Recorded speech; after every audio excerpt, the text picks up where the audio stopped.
So I need to reset from yesterday's mess ups cutting the strips. So I do have some good wood upstairs in the attic that I'll pull down and use instead. I'll probably just at some point set up the camera and let it run so I'm not distracted by having to keep the camera going. But I also do want to spend a little time talking about how my table saw is set up, how that whole system works, so you have an idea what I'm doing and how I go about it.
So I've got the blanks all cut now in the redo for the body of the boat.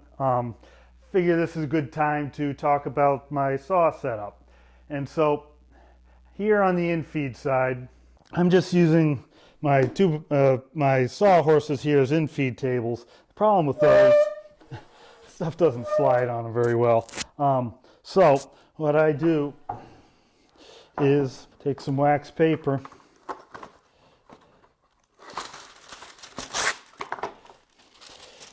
put it down on the surface where I need the material to slide, and use masking tape to hold that down.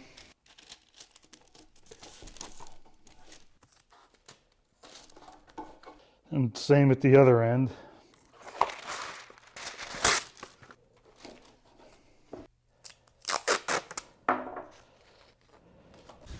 So that makes things slide a lot more easily. Very low friction. Sometimes when I've got doing a lot of strips and I've got a big pile of boards to go through, I'll have 4 sawhorses in here. Just more support, and it can keep the ends from flapping a little bit, but 2 seems to do it just fine. So I bring the boards in here and then they move over to the table saw. The table saw I have is a Delta Unisaw. I got it 1995, 96 time frame, something like that. I used to have a 52-inch extension out here, great for cutting plywood. I don't cut plywood all that often, so I got rid of that, and I cut down the fence rail here from 52 down to now it's 30 inches. This is still in the way all the time. I wouldn't mind having it shorter, just I don't have a lot of shop space. It would be nice if this was out of the way, sometimes getting through the shop, but every once in a while I do want to cut a piece of plywood in half, and so having something that comes out to 2 feet kind of frame is good.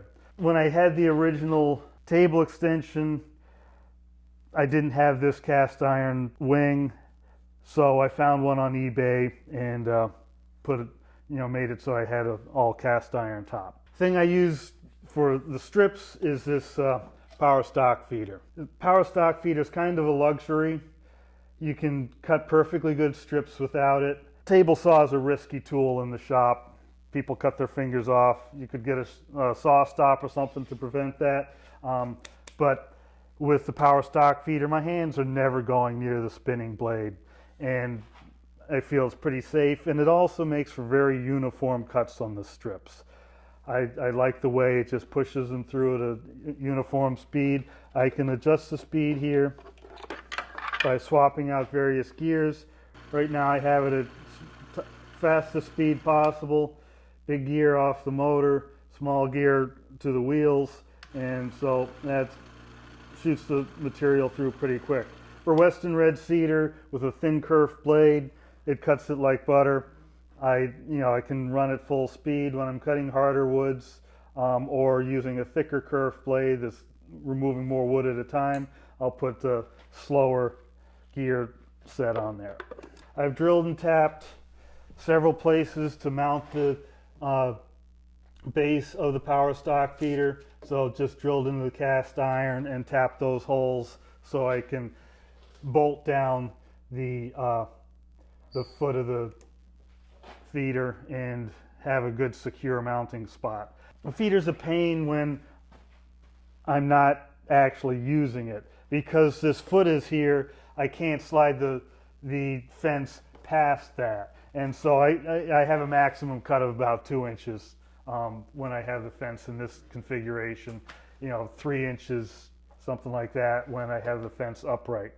And speaking of the fence, this is an old Delta Unifence. Like I say, you can put it in 2 orientations, down like this with the low fence, or up, and it's got on the ruler here, it's got crosshairs for either orientation. And like I said, the low fence is great when I'm cutting thin strips, because I can have the power stock feeder overhang the edge of the fence, and that way I'm getting traction on both sides of the strip as it goes through the blade, and that pulls the strip through nicely. The blade I'm using on my table saw are these 7 1/4 inch 24 tooth Diablo blades. I get these at the home center for around $10. They're really decent blades, but what's most important to me is you've got a very thin kerf. You can see there, it's very thin, so I don't waste a lot of wood on it, and it doesn't put a lot of drag on the saw.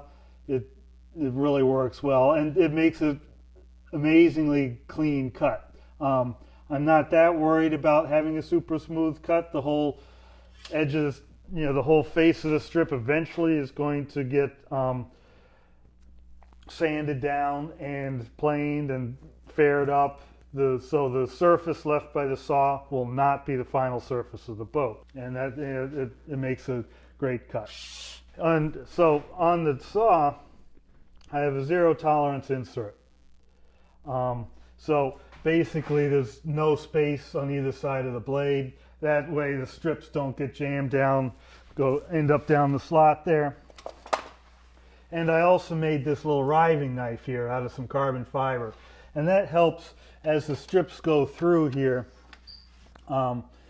It helps keep them in line, and the next strip doesn't get pushed against the trailing edge of the blade, so that can end up scarring up the side. Hand feeding situations, it could result in kickback if the board hit the trailing edge of the saw blade. So with this little riving knife in there, it keeps the board and the strip separated, and especially with the power stock feeder, which is pushing pressure down right there, one of the wheels is right here, and make sure it doesn't start pinching that right there. I could probably use a longer riving knife. This is what I ended up with. I laminated up some carbon fiber because that's the technology I have, and same thickness as the blade. Really works great. The tool I really like is this magnetic feather board. You put the board up, you're going to cut, push the feather board against it, turn these knobs, and it's locked down. It just helps to have one more thing helping keeping the board under control, up tight against the fence. This works great. As you cut the board thinner, you just release it and then move the featherboard in closer and lock it in again. And so you're not having to unclamp and reclamp a traditional featherboard. It's a really handy device. I have several magnetic featherboards. This is one of the first ones I got. It's useful. It has a little hold down, which is good. The unlocking mechanism is not the best, and it doesn't have quite the features of this one. And I use this still sometimes, but I like the mag switch one better. I also have another mag switch one here, this one. This is useful because it's got featherboards on both sides, so in some situations I need to be pushing on the other side. The downside of this is as you're moving along, it's working great, holding down just fine, but then you get to where the T-square goes and it's not quite as secure because there's not as much magnetic material there.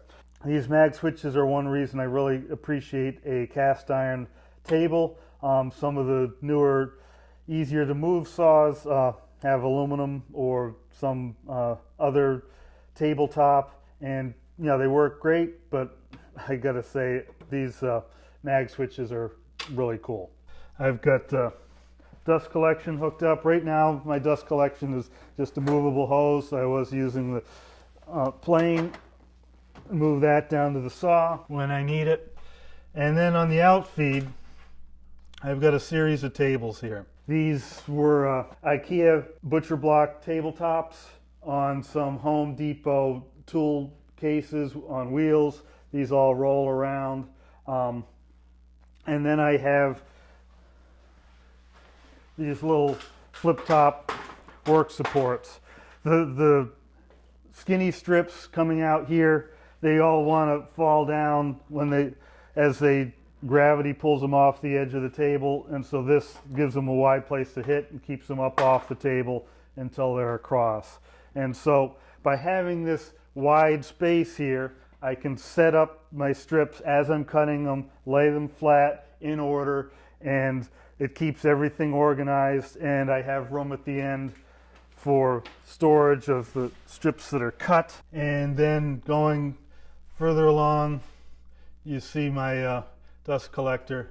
This Oneida dust collector has smarts where it's supposed to regulate the amount of power it's putting into the fan motor. So if I'm got a wide open pipe, it's pulling more air through, but if I end up with a small intake pipe, it's not overworking the motor. At least that's what it's supposed to do. So that's the basic layout of my shop for cutting strips. So infeed table, through the saw, then lay things out on the outfeed table, and keeps everything organized as I'm working. When I moved into this house, it didn't have a shop. So I had this garage built. Basically, it's 40 foot long, which that dimension was determined by, I make 20-foot boats sometimes, so I wanted to be able to saw strips that were 20 feet long approximately. As a point of fact, the 40-foot shop actually is a few inches shorter, so when I'm actually cutting 20-foot strips, I got to open the garage doors or the door at the other end of the shop to let the strips out. But with 16 footers like these, I have plenty of room. It works great, and it's nice to be able to have a heated space all year round where I can cut strips when I need to. All my tools are on wheels because these kayaks take up a lot of space, and so once I get done with cutting the strips, I move the tools around and set up for being in boat building mode. Enough of the shop tour, let's get back to cutting strips.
So here I've successfully ripped all the blanks into individual strips, and so you can see the indication of the original board here.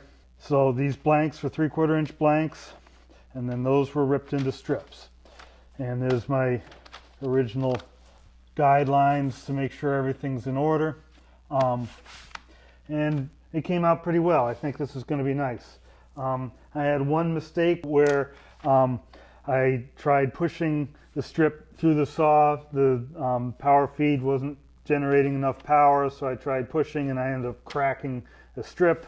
But it was the last strip and near the end of the last strip. Chances are very good I'll be able to situate that brake off the boat someplace. So have that strip run off the end of the boat or across the center line, and so that brake will not appear on the boat anywhere. Here's the brake.